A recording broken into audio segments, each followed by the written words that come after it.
¿Qué tal? ¿Cómo están, queridísimos seguidores, queridísimas seguidoras? Soy el doctor Juan Carlos Carrera Morales, médico pediatra, y estamos el día de hoy en un nuevo episodio de la entrevista con el especialista. Y hoy hablaremos de un tema muy interesante, el uso de antiparasitarios en pediatría. ¿Debo desparasitar a mi hijo? ¿Cuándo debo de usarlos? ¿Por qué dan metronidazol así por todos lados?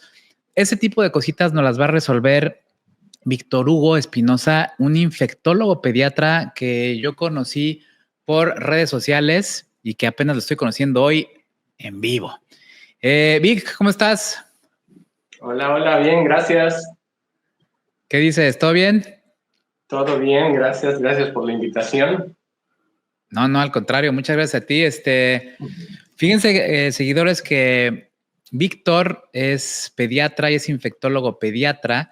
Él está en Veracruz, en Poza Rica. Hiciste tu especialidad en el hospital infantil, ¿verdad? Así es. Ahí es la especialidad de pediatría primeramente en el Hospital Infantil de México. Okay. Y ahí me seguí con la especialidad de infectología pediátrica, ya egresado de esa subespecialidad en el año 2009. Ah, ya llevas varios añitos. Ya tiene rato. Yo conocí a Víctor en las redes sociales y me llamó mucho la atención el contenido de Víctor porque realmente creo que congeniamos mucho en muchos aspectos de crianza, de lactancia, vacunas. Obviamente él tiene una especialidad que es infectología y me parece lo que publica muy, muy padre, muy acertado, muy bonito, y por eso me tomé el atrevimiento de invitarlo. Y pues muchas gracias, Víctor. Entonces vamos a empezar, ¿no? Directamente. Fíjate que todos los doctores que pasan por esta sección o esta entrevista con el especialista nos contestan primero dos preguntas. La primera es, platícanos cuál fue tu caricatura favorita de niño.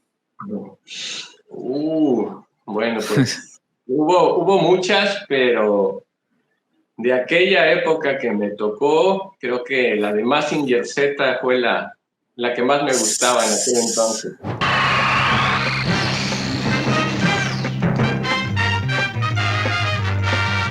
Oh, sí, claro, Mazinger Z es clasicazo. ¿Tú en qué año naciste, Vic? Yo soy del 78. Ah, mira, pues con razón, Mazinger Z, yo soy del 77, un añito, te llevo un añito. Mazinger Z, buenísimo. Oye, ¿y cómo le hiciste, o más bien, por qué te adentraste al mundo de los niños? ¿Cuál fue tu inspiración para ser pediatra, o por qué eres pediatra? Bueno, yo desde niño siempre quise ser doctor, médico, pero fue ya en el internado donde me gustó la pediatría, el mundo de la pediatría. Y pues básicamente no me gustaba tanto atender adultos, entonces pues me decidí por los niños y no me arrepiento de ello. Excelente. Bueno, pues muchas gracias. Vámonos directo al grano. Este video yo lo quería hacer desde hace mucho tiempo, pero sí necesitaba encontrar a un especialista como tú para que realmente la gente vea bien el rollo de los antiparasitarios. Entonces vamos a hablar de manera muy coloquial para todos ustedes, queridísimos seguidores. Y primero, Vic, ¿le podrías explicar a la audiencia, pues, qué son los parásitos, no? Digo, pareciera que es algo muy sencillo, pero pues, ¿qué son los parásitos? Sí. Bueno, los parásitos, pues, podríamos definirlos como seres vivos, seres vivientes, que tienen que vivir en un huésped, en este caso, y se alimentan a expensas de ellos. Ellos no son capaces de producir sus propios alimentos, y entonces tienen que alimentarse de lo que, en este caso, el humano les da a los parásitos. Eso es básicamente un parásito. Oye, ¿y cómo se transmiten? ¿Existen diferentes vías de transmisión? ¿A quiénes se le transmite?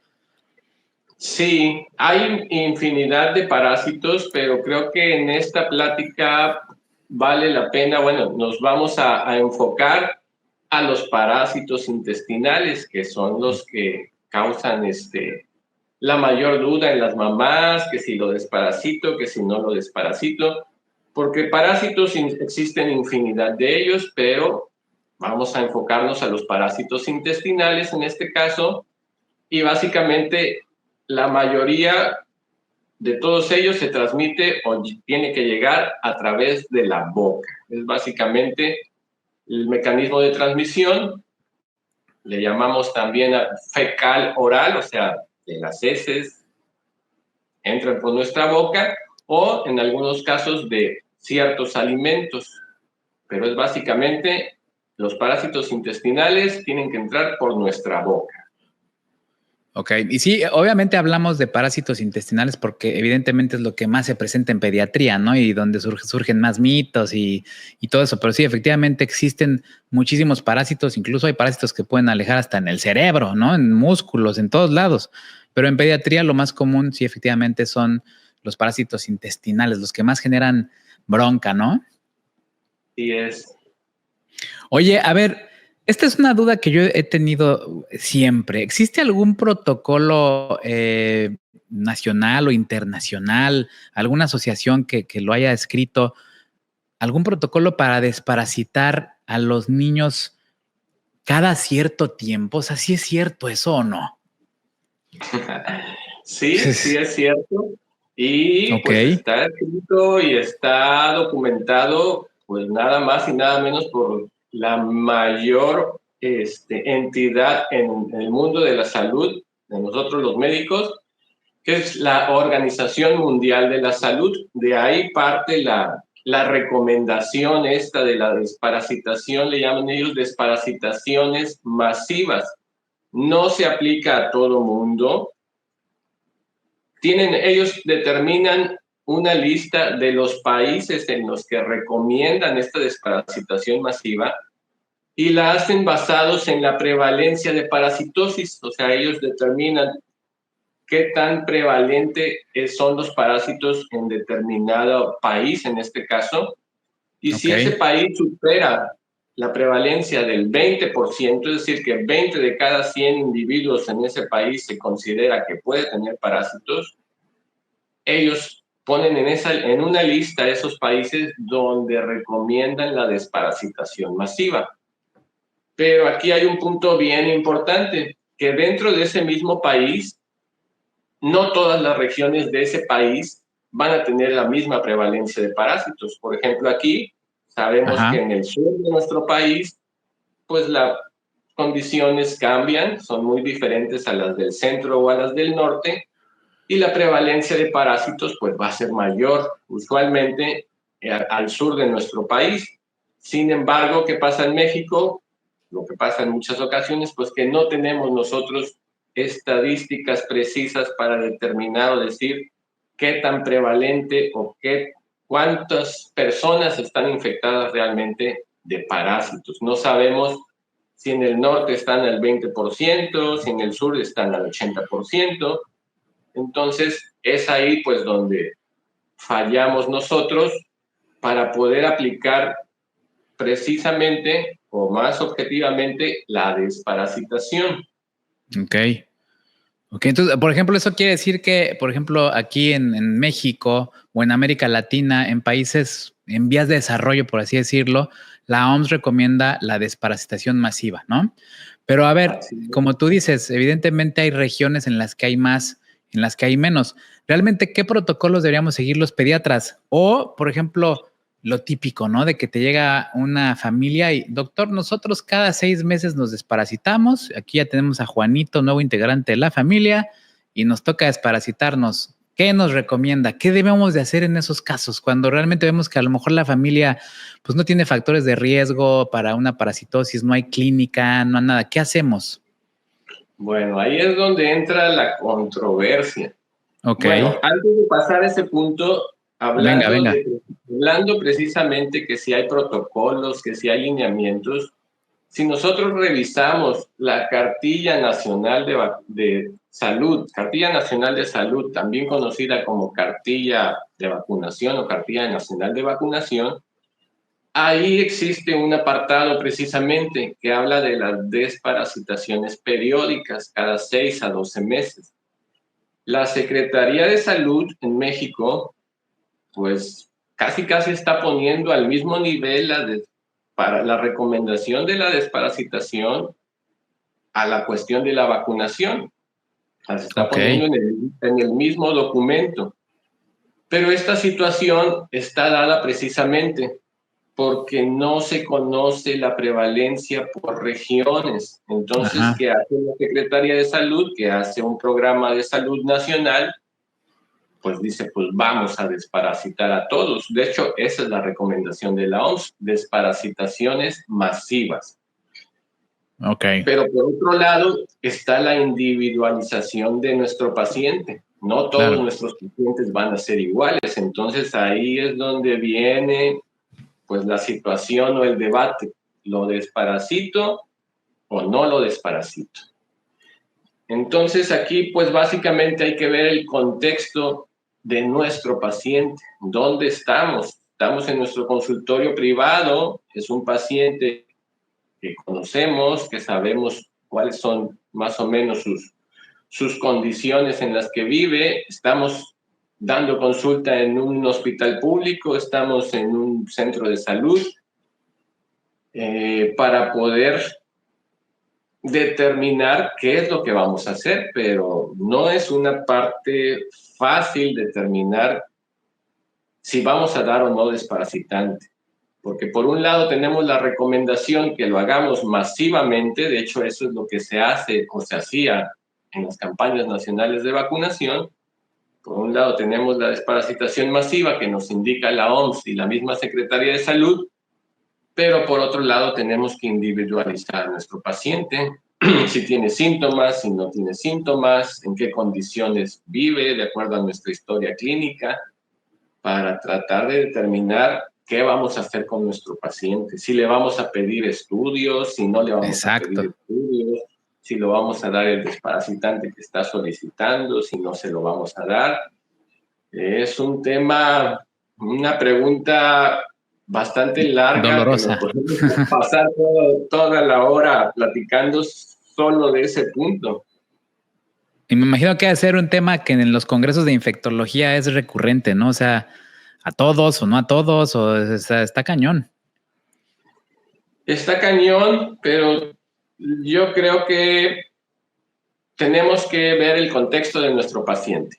Claro, ¿Dónde vivimos? Por supuesto. Por ejemplo, Veracruz.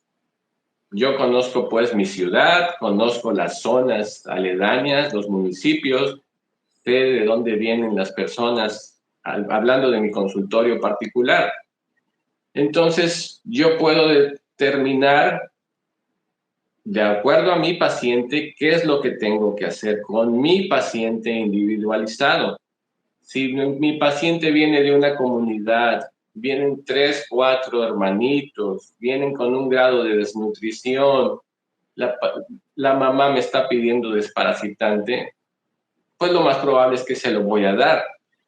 No le voy a pedir un coproparasitoscópico si a lo mejor no se lo va a hacer, a lo mejor ya no va a regresar, se lo va a hacer a los 3, 4 niños.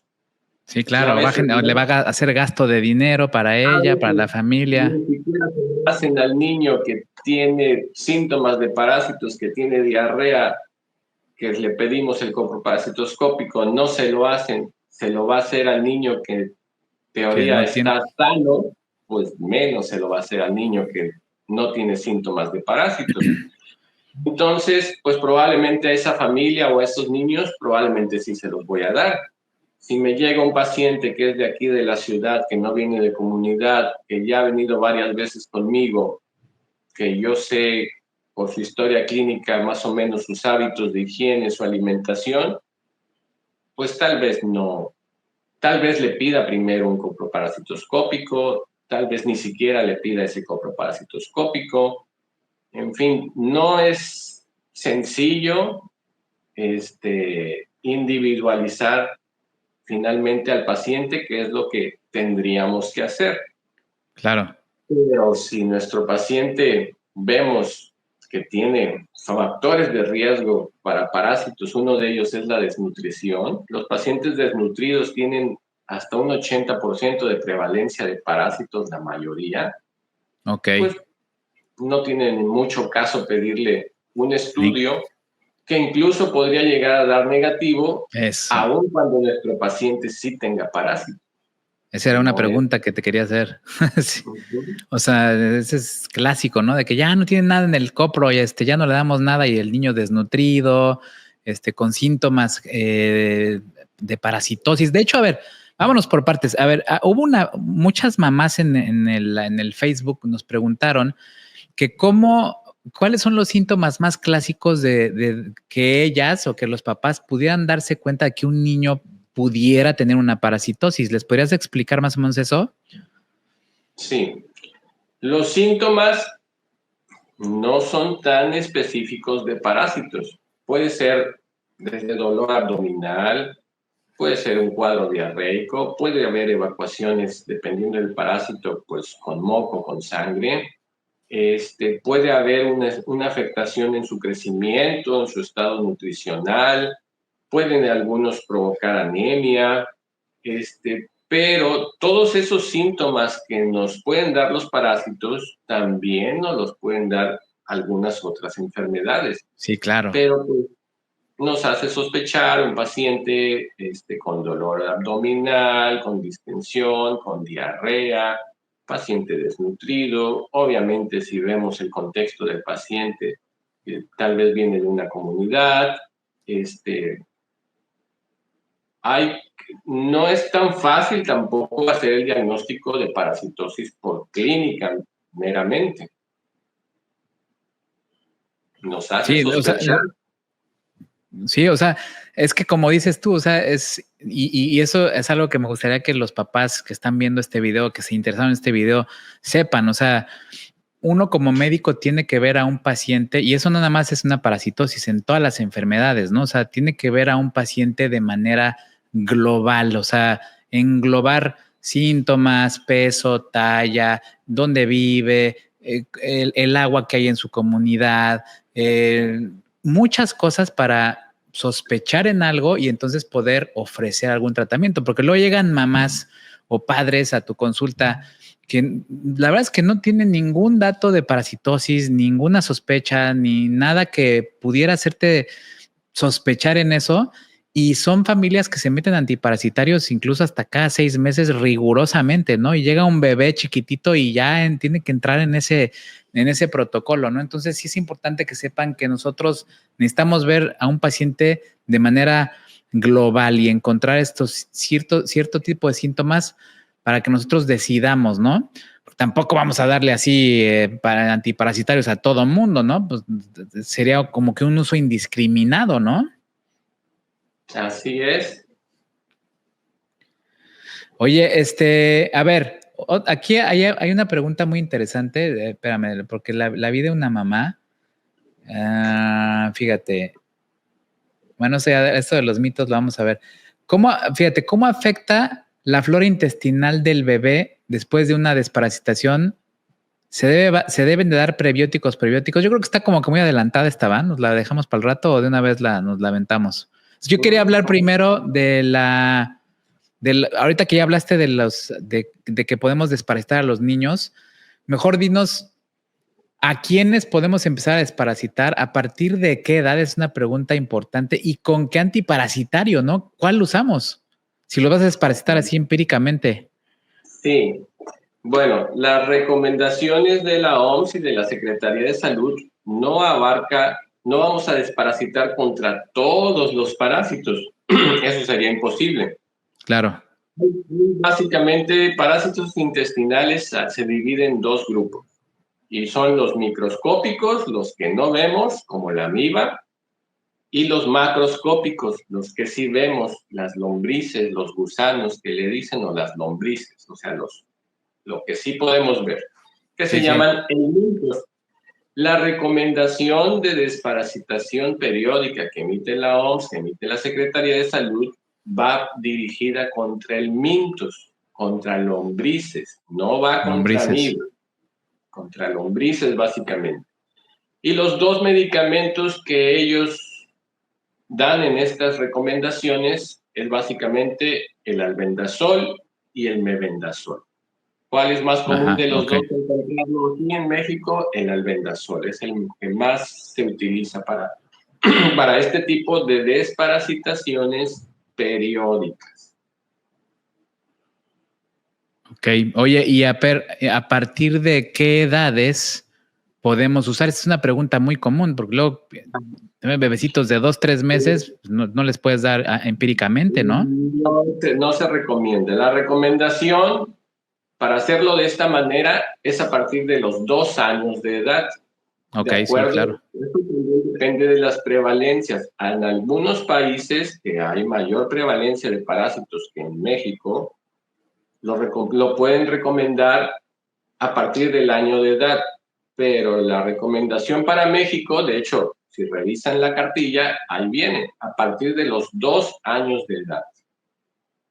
Ok. Oye, y entonces, fíjate, a ver, aquí llevamos 2 cosas interesantes. Acuérdense, mamás y papás, no podemos desparasitar empíricamente a un menor de 2 años. No se recomienda, no es lo ideal. Si vamos a desparasitar a un niño, es a partir de los 2 años. La desparasitación que ofrecemos, que nos recomiendan los organismos internacionales, es para desparasitar en contra de gusanos, o sea, lo que ves, las lombrices, ¿no?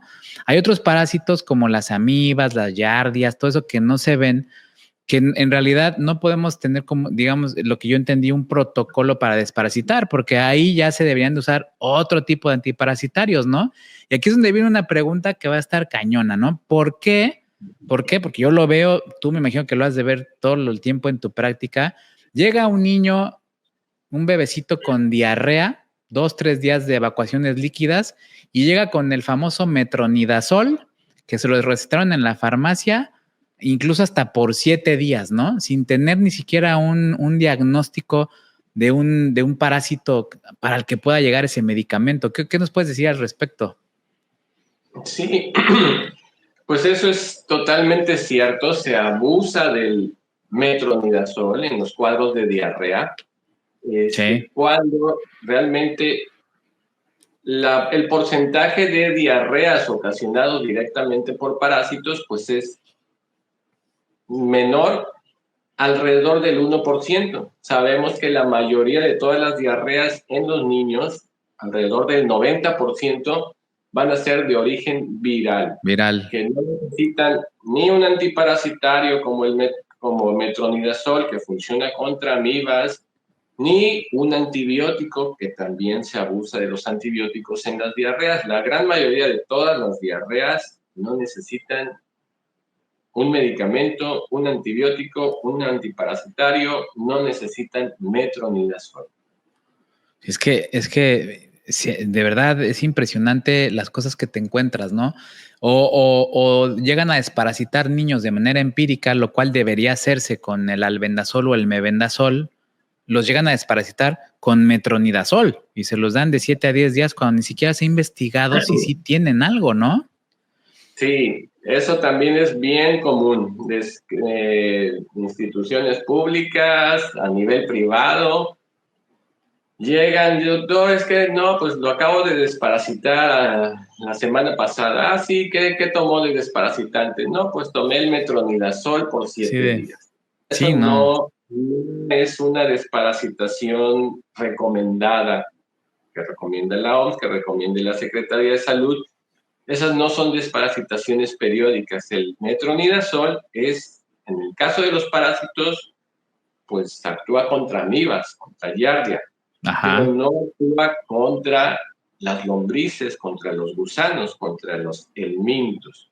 El metronidazol no es un desparasitante rutinario. El metronidazol es un tratamiento normalmente para amibas. Y para dar un tratamiento para amibas, pues normalmente tendríamos que tener el estudio que nos diga que tiene amibiasis o una fuerte sospecha diagnóstica, lo cual no lo hace que sea un paciente con diarrea. Vamos a sospechar que tenga amibas. No, normalmente no es así. Sí, no. Y fíjate, yo no estaba tan mal. O sea, obviamente el metronidazol debe de darse cuando tú tienes una evidencia científica. Cuando ya mandaste a la mamá, al papá, para que le hicieran el famoso copro al niño y encuentran las amibas, ahí sí está indicado el metronidazol, incluso sin importar la edad, porque ya lo viste, ¿no? O sea, si tienes un bebé de meses, le tienes que dar metronidazol. ¿no? Porque tiene amibas, por ejemplo, ¿no? Ahora, ajá. El metronidazol no solo actúa contra amibas, el metronidazol es un antibiótico que también va a matar muchas bacterias que viven en nuestro intestino. O sea, no solo va a afectar a las amibas, va a afectar, ahí sí, a toda la microbiota o flora intestinal, matando muchas bacterias buenas de los intestinos. Oye, y fíjate, a ver, ¿cuáles? Hay síntomas, como tú dices, muy clásicos de una amibiasis. Yo recuerdo, a ver si hay algo que se llama pujo y tenesmo, ¿no? En una amibiasis, ¿no? A ver, diles a los papás, ¿cómo se puede sospechar en casa de que el niño pudiera tener amibas? Para sospechar que nuestro niño pudiera tener amibas, pues es la diarrea, que usualmente va acompañada con moco y con sangre, hilos de sangre o rasgos de sangre, tampoco va a haber un sangrado excesivo, moco con hilos de sangre. Y el dato característico que mencionas es que a pesar de que tiene diarrea, pues el niño puja para hacer popó, para hacer diarrea, y el tenesmo es la sensación de querer seguir evacuando, aun cuando ya evacuó y ya no sale nada, el niño sigue pujando, aún sin seguir sacando diarrea. Queda la sensación nada más de querer seguir evacuando, pero ya no continúa evacuando. Ya sacó todo. Así es. Sí, obviamente también, a ver, papás, es evidente, mamás, que cuando tengan síntomas de este tipo, pues a ver, tienen que llevarlo al médico, ¿no? No porque lo estén escuchando en este video ya, ay, tiene esto, metronidazolazo, ¿no? O sea, porque además te lo venden sin receta, o sea, desafortunadamente te lo venden sin receta. Yo siempre he dicho, el metronidazol debe ser ya como, es un antibiótico al final, o sea, debería venderse con receta, ¿no? Sí, hay una combinación por ahí muy famosa para la diarrea, que no sé si puedo decir marcas. Sí, no la digas porque la van a comprar. Sí, mejor no decimos nombres, pero combina un medicamento para la diarrea con su metronidazol. Sí. Y cómo lo utilizan para cuando un niño tiene diarrea es muy utilizado, mal utilizado.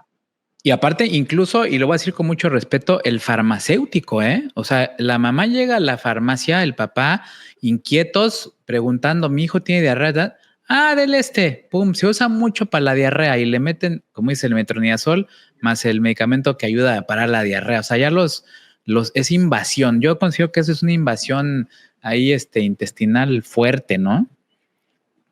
Así es.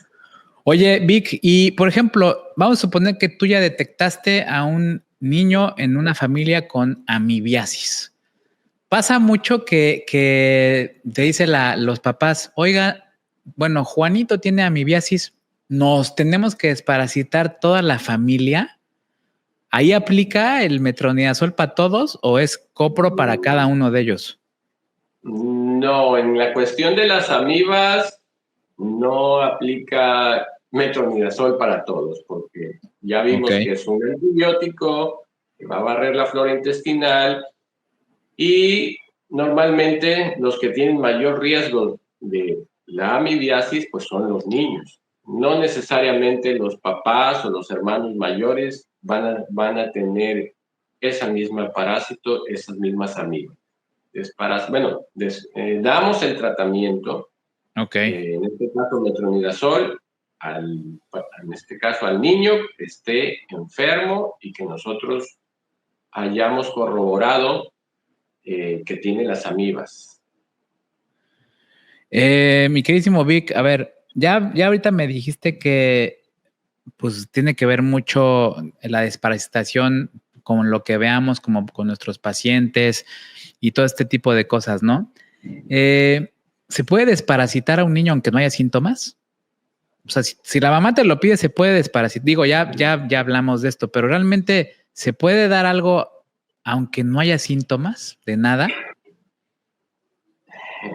Eso está como que controversial, ¿no?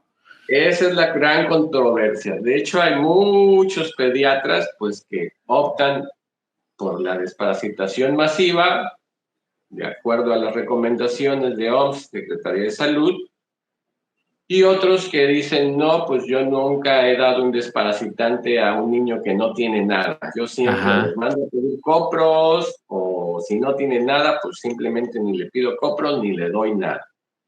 ¿Se puede desparasitar a un niño que no tenga nada? Sí. ¿Por qué?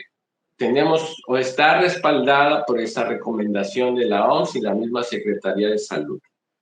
Pero volvemos a lo mismo. Hay que tomar en cuenta el contexto de nuestro paciente.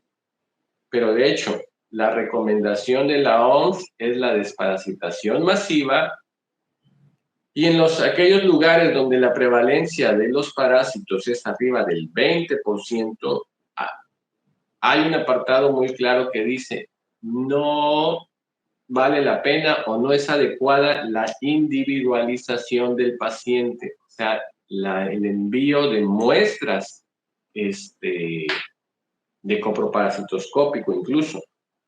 Volvemos al punto, ¿cuál es el problema? Pues que realmente no tenemos datos, no tenemos cifras para yo poder decir aquí en mi ciudad la prevalencia de parásitos es de tanto por ciento. Entonces voy a aplicar la recomendación, no voy a aplicar la recomendación. Ese es el gran problema, que no tenemos cifras, que no tenemos datos, y entonces pues viene la disyuntiva, ¿qué hacemos nosotros? ¿Desparasitamos o no desparasitamos? Por eso, pues hay que ver realmente el contexto de nuestro paciente. Volvemos al ejemplo que había dado hace rato. Si viene la señora de comunidad que se hace 2, 3 horas en llegar aquí a mi consultorio, que trae sus 2, 3 niños bien flaquitos, desnutridos, y me dice, doctor, deme desparasitante o recéteme un desparasitante, probablemente, y aunque sus niños no tengan síntomas de parásitos, muy probablemente yo le voy a recetar un desparasitante a esa señora, sin que los niños tengan en ese momento síntomas. El síntoma, por supuesto, sí. Excelente. Oye, a ver, hablemos un poquito no sé si quieras agregar algo más acerca de los copros y todo esto. Yo creo que la gente ya pudo entender que esta situación de la desparasitación, también sabe la gente ya que para dar el metronidazol es preferible tener un coproparasitoscópico positivo, a lo cual el doctor te lo va a enviar dependiendo, y que no se va a usar metronidazol así nada más porque sí, ¿no? ¿Hay algo que quieras agregar acerca de los copros, los famosísimos coproparasitoscópicos? Sí, aquí hay que entender que cuando se envía un coproparasitoscópico o se va a hacer un coproparasitoscópico para saber si el niño tiene o no parásitos, para ver si va a requerir o no un desparasitante, tiene que ser un coproparasitoscópico seriado, de 3, porque hay coproparasitoscópicos únicos, los cuales por algo se mandan 3 seguidos, porque si se manda uno solo y está negativo, la posibilidad de que realmente tenga parásitos no se descarta con un solo copro. Decir, pues ya le hice un examen de popó y salió negativo. Eso no es un buen criterio para determinar si el paciente tiene o no parásito. Es seriado. 3 días consecutivos, 3 muestras diferentes. Y si las 3 muestras están negativas, pues lo más probable es que nuestro paciente realmente no tenga parásitos. Y ahí viene, si muchas veces los pacientes no se hacen el copro de una muestra, pues a veces menos se terminan haciendo el de 3 muestras. El de 3, sí. Y a ver, explícanos cuál es la razón por la que tienen que ser 3, porque a mí me ha pasado mucho de, oiga, pero ¿por qué 3? Oiga, me dijeron, tú le marcas ahí en el papelito 3, ¿no? Y, oiga, doctor, es que estoy aquí en el laboratorio y me dicen que sí de 3, o de 1 o de 2. A ver, ¿por qué 3? ¿Por qué se tiene que hacer el copro de 3? En la muestra que se envía al laboratorio es una pequeña muestra de popó, de toda la popó, de todas las heces que hay en el intestino, que el intestino, en un niño vendrá midiendo unos 3, 4 metros y vas a mandar solo una pequeña muestra de ese intestino o de esa popó. Y la posibilidad de encontrar parásitos en esa muestra pequeña, pues no es representativa de Del todo tamaño. lo que se puede ver en todo el intestino. Entonces, mandando 3 muestras distintas, pues hay más posibilidad de que si hay parásitos, pues a lo largo del intestino, pues sean captados en alguna de esas 3 muestras. Es posible que solo tenga una muestra positiva y las otras 2 negativas. Ya con eso. Pasa con frecuencia, y con una que esté positiva, es positiva. Si están muy infestados, pues a veces dan las 3 muestras positivas. Y a veces encuentras hasta el ciclo del parásito, ¿no? Los quistes, los trofozoitos, o sea, que ya son, digamos, yo les explico a las mamás, porque hay de todo, ¿no? Pues es como que encontraron a la amiba bebé, a la amiba adolescente, a la amiba abuelita, ya, o sea, el ciclo de la amiba a veces se encuentran de todas las edades ahí, ¿no? En los copros. Así es. Se pone bueno, se pone bueno. Oye, a ver, y en cuanto esto nos ha pasado a todos los pediatras y a todos, ¿no? O sea, los mitos, vámonos directo hacia los mitos. A ver, si un niño rechina los dientes, ¿tiene que ver con parásitos? No, eso, pues, como dices, es uno de los tantos mitos en torno a los parásitos. Rechinar los dientes, que si babea en la noche, que si no tiene hambre, que si quiere comer puro dulce. Ah, sí. Esos son realmente mitos. La cuestión del rechinido de dientes nada tiene que ver con los parásitos, eso le llamamos bruxismo. Bruxismo. Y va más asociado a otras cuestiones de estrés, de otras situaciones que nada tiene que ver con los parásitos. Entonces, no es un determinante que rechinar dientes, babear, manchitas en la piel, ¿no? Que si tiene las manchitas blancas, que ya. Si tiene parásitos, no. Las manchas estreñimiento, blancas, el estreñimiento. Tampoco, bueno, en muy raras ocasiones si está infestado de lombrices. Está llenísimo, ¿no? Sí. Estas pueden obstruir el intestino, pero ya hablamos de casos severos de parásitos. Pero no, el estreñimiento normalmente no está asociado con los parásitos, porque eso es bien común. El niño está estreñido y vienen a pedir un desparasitante para que el niño ya evacúe bien y se le quite el estreñimiento. Y esa no le va a quitar el estreñimiento. Oye, hay una mamá por acá que preguntó, tú como infectólogo, que me imagino que es en tu especialidad y todo, platícanos, no sé si tengas por ahí alguna. A ver, siempre a las mamás y a los papás les interesa estos rollos así del chismecillo y todo ese rollo. Platícanos una experiencia que has tenido en cuanto a parasitosis así severa, o sea, fuerte. O sea, ¿qué es lo que más te impactó en cuanto a los parásitos en tu residencia? A ver, platícanos. Pues lo más impactante, no sé si a ti te ha tocado, pero lo más impactante es ver salir los parásitos por abajo, por la boca, por la nariz. Salen cuando están infestados las lombrices y pueden llegar a salir por todos lados, por la boca, por la nariz, ver niños que les sacan las lombrices por la nariz. Eso sí. A mí me tocó alguna vez ver las taenias, las solitarias famosas, ya se la habían sacado al niño y ya la habían puesto en un bote ahí de formol. Nunca me tocó ver a un niño que evacuara o le sacaran por las narices parásitos, pero sí sé que ha habido muchísimos casos, ¿no? De pequeños que incluso evacúan lombrices. Viene del mismo tracto digestivo, los parásitos empiezan a subir por el esófago, a veces se pueden ir incluso a la vía aérea, a los pulmones, pero si no, siguen subiendo y salen por la boca, o en este caso, por la nariz, también salen. Imagínate nada más eso, la impresión para los papás. Si se impresionan con los oxyuros, con la oxuriasis, ¿no? Que son gusanitos pequeñitos que salen ahí por el recto. En las noches muchas mamás se me han casi desmayado, ¿no? Y es una parasitosis, la oxuriasis es una parasitosis muy común, que de hecho Sí. me lleva a una pregunta. ¿Te acuerdas que había un comercial hace mucho? Tú eres de mi edad, o sea, tú ya, ¿te acuerdas del comercial este de si tú sientes que te pica la colita, ¿no? En una de esas tienes lombrices.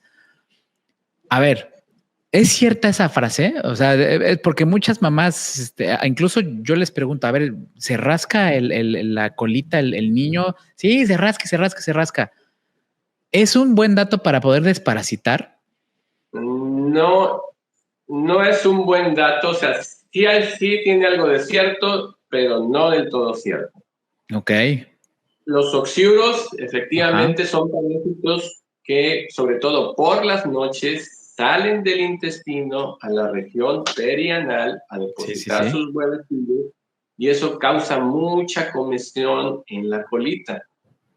Pero no es el niño que en el día se anda rascando la colita porque le pica de vez en cuando y por el hecho de rascarse la colita ya tiene oxiuros, no.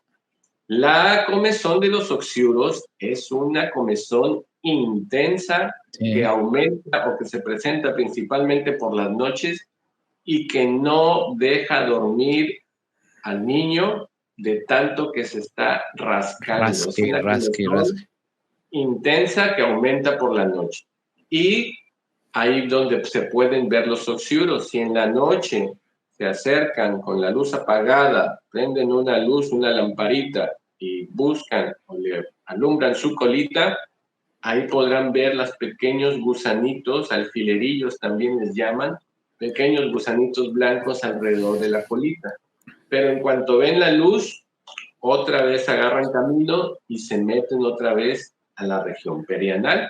Y es ahí donde a veces también las niñas, en lugar de agarrar camino otra vez a su colita, a veces van hacia la vagina y también pueden ocasionar problemas en las niñas Sí. en la vagina.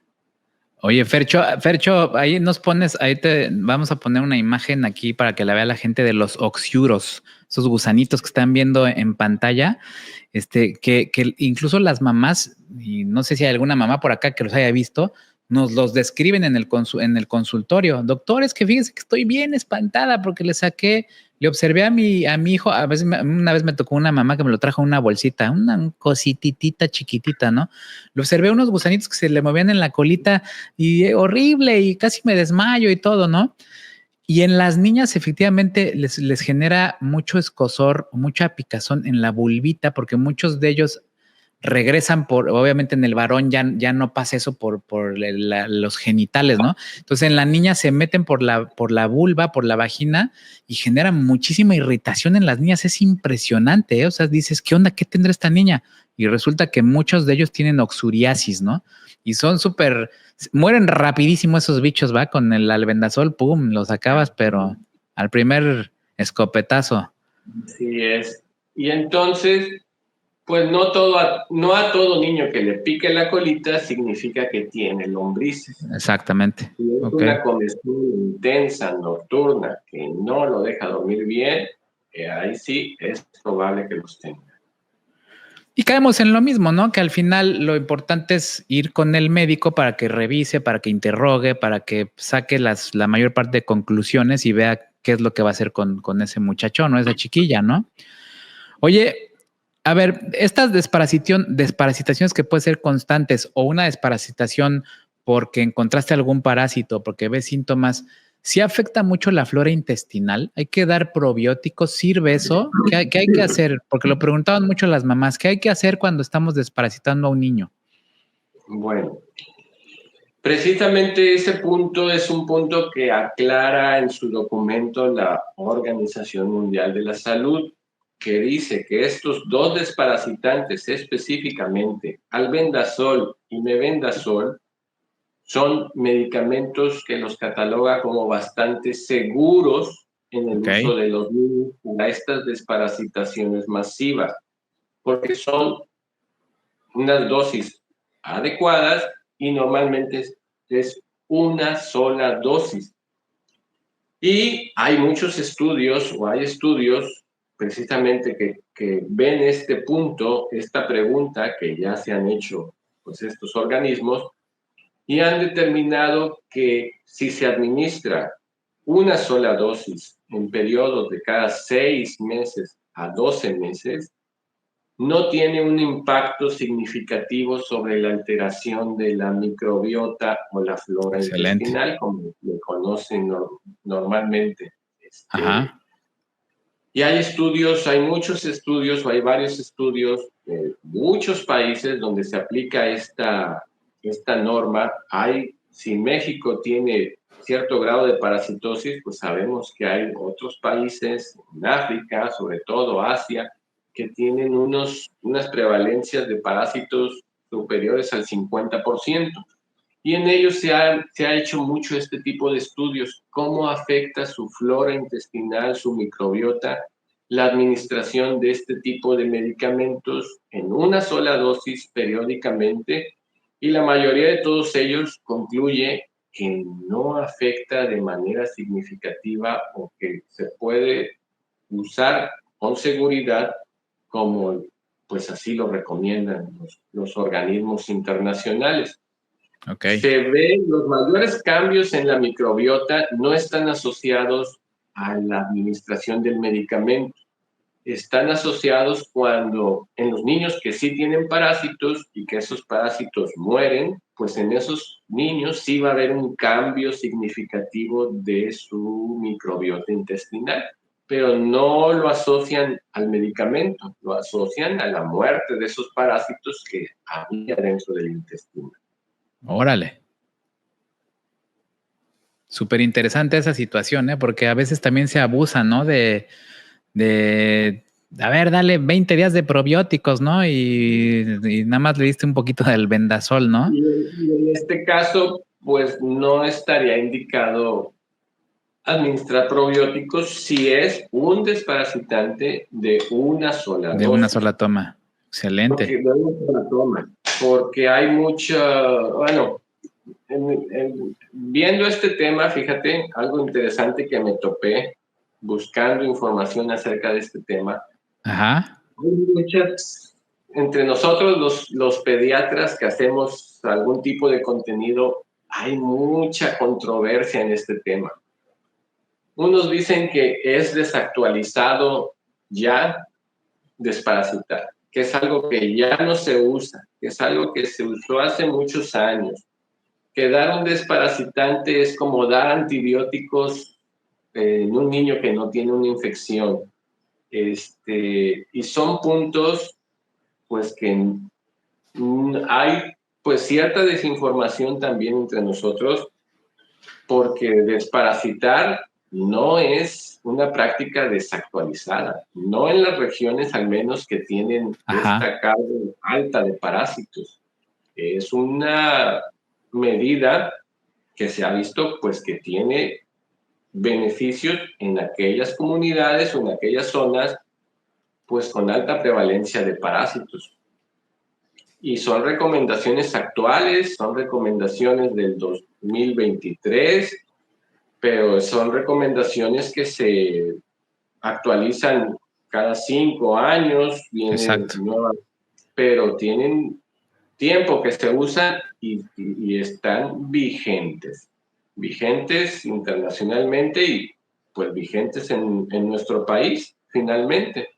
Y Pues sí. fíjate que algo curioso también que me topé o que encontré, hay mucha información acerca de la desparasitación masiva, de las recomendaciones de desparasitación masiva, de desparasitar sin un estudio previo en comunidades o en zonas de alta prevalencia. Pero no hay algo escrito como tal de recomendaciones al otro extremo de Poblacional. Ajá, sí. donde diga que a todos los niños les tenemos que mandar copros seriados para ver si tienen parásitos, para ver si no Ajá. tienen. ese punto en específico de que, no, pues cada 6 meses, a cada 12 meses hay que mandarle su copro a los Sí, niños cierto. para ver si tienen o no tienen parásitos. Eso no está escrito. Está al Eso aire. se practica mucho entre pediatría pero no está escrito como tal.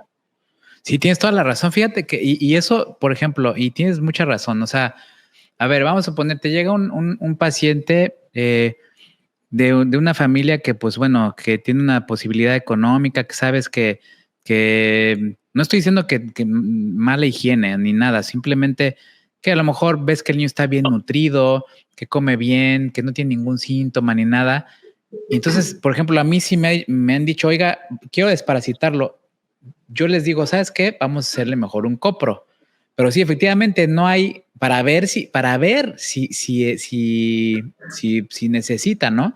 Pero efectivamente no hay un protocolo internacional donde diga, a ver, a todos los niños ya, fuera de los protocolos de la OMS y todo esto, todos los niños en X número de meses, por ejemplo, cada año, hay que hacerles un copro para ver. No hay, ¿va? O sea, es así como que hay que el doctor y se los dejamos a los doctores.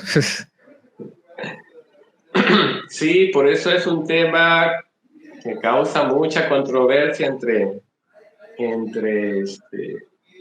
médicos. Sí, Están los que sí. dicen, sí, se desparasita, y están los que dicen no. Bueno, he visto videos incluso de que dicen, no, pues ¿por qué vas a desparasitar a tu niño? Ni que fuera perro para estarlo desparasitando. Sí, me ha tocado. Me ha Ni que tocado. estuviera comiendo ahí de la basura, excremento, para que lo andes Ajá, desparasitando. exacto. Pero bueno, pues los niños son niños finalmente. O sea, efectivamente, o sea, no importa en dónde estés, al final es un niño y un niño se puede meter en donde sea y sin importar su estatus, ni su clase socioeconómica, ni nada. Son niños y el comportamiento es muy parecido, ¿no? Porque fíjate, por ejemplo, a lo que íbamos, fíjate, hay una mamá que dice Ginisma González, nos comenta, espero no verme mal. El pediatra nunca me ha enviado a desparasitar a mi niño, ya casi tiene 8 años.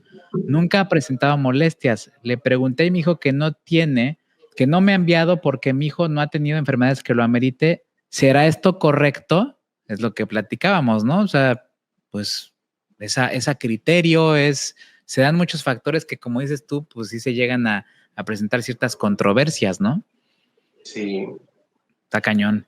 Oye, Vic, ¿no te ha tocado el rollo de que te dicen que con epazote, con una infusión de epazote, sí te ha tocado? A mí me lo decía mi suegra. Con ajo, con agua de coco, se usa mucho aquí en Veracruz, que el agua de coco es buena para los parásitos. Fíjate, a mí en Facebook me comentaron del epazote que yo lo había escuchado y me pusieron aquí ajo, semillas de papaya. ¿Qué tan cierto que que pueden ayudar a eliminar los parásitos y si es recomendable en niños? Eso considero que es muy importante que lo mencionemos, Vic, porque mucha gente se deja llevar por estos mitos. O sea, yo incluso a mi suegra le decía, suegra, ¿cómo va a creer usted, en buena onda, no la tome a mal, que una infusión de pasote que ha de saber a rayos va a matar una lombriz? ¿No? O sea, pues al contrario, yo creo que la vas a alimentar más, ¿no? O sea, no tiene nada que ver. No hay ningún, señoras, no hay ningún remedio natural como el ajo y esas cosas que mate un parásito, ¿eh? O al menos, no sé, aquí con el infectólogo que nos diga si hay alguna evidencia de esa situación. No, si hay parásitos comprobados, pues no sería nada recomendable que se confiaran en el epazote. Hay que dar tratamiento efectivo contra los parásitos. Pues sí, ni en las semillas de papaya, ¿no? A ver, fíjate, esta está buena, de Jessy Quintana García. Dice, el desparasitante albendazol, y punto. Leí en las instrucciones del frasquito y menciona que debe ser por 3 días. Si no se toma de esa manera, sigue siendo eficaz. El medicamento nos lo proporcionaron en el IMSS y dijeron que cada miembro de la familia debe consumir un frasquito completo, que son 20 mililitros, y que dentro de 6 meses volviéramos para repetir la toma. Al final llegamos a lo mismo que has platicado, ¿no? O sea, Sí, de 3 días, normalmente ya no es una desparasitación periódica o Exacto. rutinaria.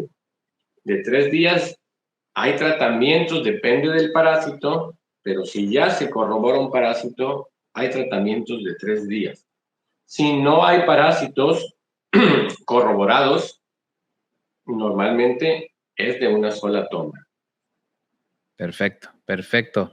Muy bien, Vic. Pues yo creo que, no sé, a ver, no sé si tú quieras agregar algo más que nos haya faltado, algo que crees que no te haya preguntado, que no hayamos platicado, que crees que sea importante mencionar. No, pues ¿Alguna conclusión? sí, más que nada, bueno, tal vez ya tratando de concluir un poquito, pues la desparasitación es controversial y va a seguir siendo controversial. Van a seguir habiendo las dos posturas de que sí, denle desparasitantes a todos, como vienen algunas recomendaciones. Estarán las recomendaciones individuales, que hay que individualizar al paciente. Yo creo que sí, finalmente hay que individualizar a nuestro paciente, ver nuestro contexto, ver el contexto de nuestro paciente, de dónde viene, cuál es tratar de indagar un poquito cuáles son sus condiciones de higiene, sus condiciones socioeconómicas, tal vez un poco, y de acuerdo a ello, pues individualizar y ver qué vamos a hacer con nuestro paciente. Pero que el paciente venga pues de un estatus económico más o menos acomodado, que esté en una ciudad, no lo exime de tener parásitos. No sé si tú lo has visto, supongo que sí, yo lo he Sí, claro. visto. Pacientes que Sí, vienen por supuesto. que se ve que viven bien y que vienen Sí, sí. tirando parásitos y que ya sacó la lombriz y que ya hizo popó y que le salió una lombriz en la popó y que tiene los Sí, oxiuros, por etc. supuesto. Entonces, hay que tratar, sí, de individualizar a nuestro paciente, ver el contexto de nuestro paciente, no guiarnos de que si viene de zona urbana, no, el niño no tiene parásitos porque vive en la ciudad y que si vive en el campo, en zona rural, no, pues allá sí hay parásitos porque hay animales y tienen menos servicios sanitarios. Sí hay que ver esa parte, pero no hay que confiarnos del todo, porque sabemos incluso en la misma ciudad, a veces las condiciones en las que se vive en la ciudad tampoco son las más adecuadas, al menos aquí te puedo decir que pues, muchas colonias no tienen agua, tienen que acarrear agua en pipas, por ejemplo, agua turbia, agua sucia. Entonces, estar en un medio urbano no va a eximir a nuestros pacientes de tener parásitos. Hay que indagar un poco más, hay que individualizar los casos. Si se considera que se pueden hacer los coproparasitoscópicos y que realmente los van a hacer, pues se puede optar por esa medida, siempre y cuando sea un coproparasitoscópico seriado y siempre y cuando también el paciente vaya a regresar, vayan a ver los resultados. Se puede optar por esa medida si se considera, sí. Si te queda la duda, si ves que el paciente pues tiene varios factores de riesgo, pues no está mal, porque está escrito, porque está documentado, porque está respaldado. No está mal dar desparasitantes sin tener un estudio coproparasitoscópico.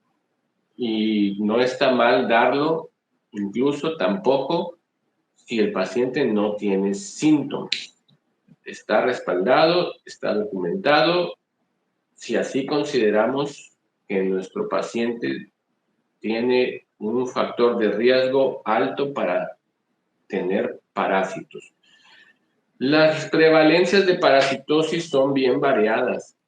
Hay zonas, hay pocos estudios en México, pero hay zonas que tienen prevalencias del 80%, o sea, 8 de cada 10 niños en esa comunidad, en esa región, en esa zona, 8 de cada 10 tienen parásitos. Hay zonas que tendrán 10%, 15%, pero toda aquella zona donde se supera el 20%, pues Hay que entrarle. Hay que considerar el uso o no de desparasitante. Pero Ok. pues no va a dejar de ser un tema controversial. La mejor decisión yo creo que la puede tomar la mamá, que sabe, que conoce a su hijo, que sabe dónde está, que sabe si bueno, yo he visto niños pequeños en la calle, aquí en la ciudad, pues que andan en la Tomando tierra, agua de los charcos. comiendo en los charcos, comiendo Sí, sí, sí, hierro, sí. comiendo lodo. Entonces, la mamá sabe bien, bueno, a ver, mi niño tiene riesgo o no tiene riesgo. Y por otro lado está el pediatra, que también pues conoce a su niño.